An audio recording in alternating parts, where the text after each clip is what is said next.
Nadwi Islamic wise channel کے پیارے بہن اور بھائیوں، السلام علیکم ورحمۃ اللہ وبرکاتہ۔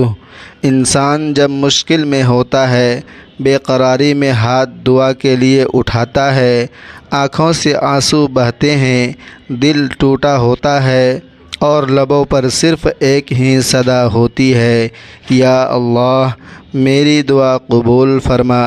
یقین کیا ہم نے کبھی سوچا کہ ہماری دعاؤں میں اثر کیوں نہیں؟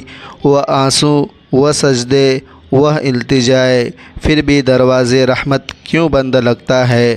حضرت علی رضی اللہ عنہ باب العلم، وہ ہستی جن کے اقوال صدیوں سے روشنی کا مینار ہے، فرماتے ہیں دو چیزوں کا صدقہ دینا اپنی عادت بنا لو، ہر دعا قبول ہوگی، ایک علم کا اور دوسرا مال کا۔ یہ فرمان صرف الفاظ نہیں بلکہ دعا کی قبولیت کا راز ہے۔ نمبر 1، علم کا صدقہ۔ علم اللہ کی ایک عظیم نعمت ہے۔ جب تم کسی کو علم سکھاتے ہو، اسے ہدایت کی راہ دکھاتے ہو، خواہ وہ آیت ہی کیوں نہ ہو، تو تم روشنی کا ایک ایسا چراغ جلاتے ہو جو اندھیروں کو روشنی میں بدل دیتا ہے۔ علم کا صدقہ صرف درس و تدریس نہیں بلکہ کسی کو راہ دکھانا، حق کا مشورہ دینا، کسی کو برائی سے روکنا اور کسی کو قرآن و سنت کی طرف مائل کرنا بھی علم کا صدقہ ہے۔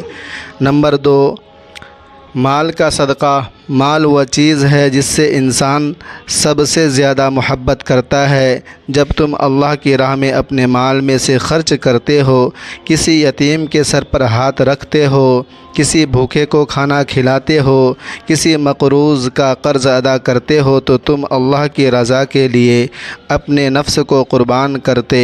اللہ تعالیٰ فرماتے ہیں جو تم اللہ کی راہ میں خرچ کرتے ہو، اللہ اسے بڑھا چڑھا کر واپس دیتا ہے۔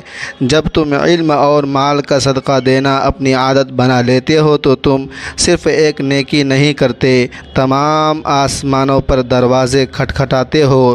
پھر وہ رب جو سب کچھ سننے والا، جاننے والا اور رحم کرنے والا ہے، تمہاری دعا کو رد نہیں کرتا۔ تمہارے سجدے گواہی دیتے ہیں، تمہارا صدقہ گواہی دیتا ہے، اور تمہارا رب تمہیں وہ عطا کرتا ہے جو تم نے سوچا بھی نہیں ہوتا۔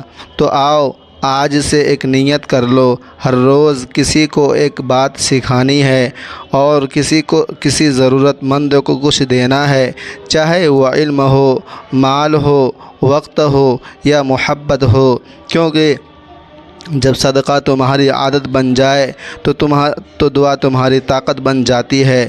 ویڈیو پسند آئی تو جاتے جاتے چینل کو سبسکرائب کرتے جائیں۔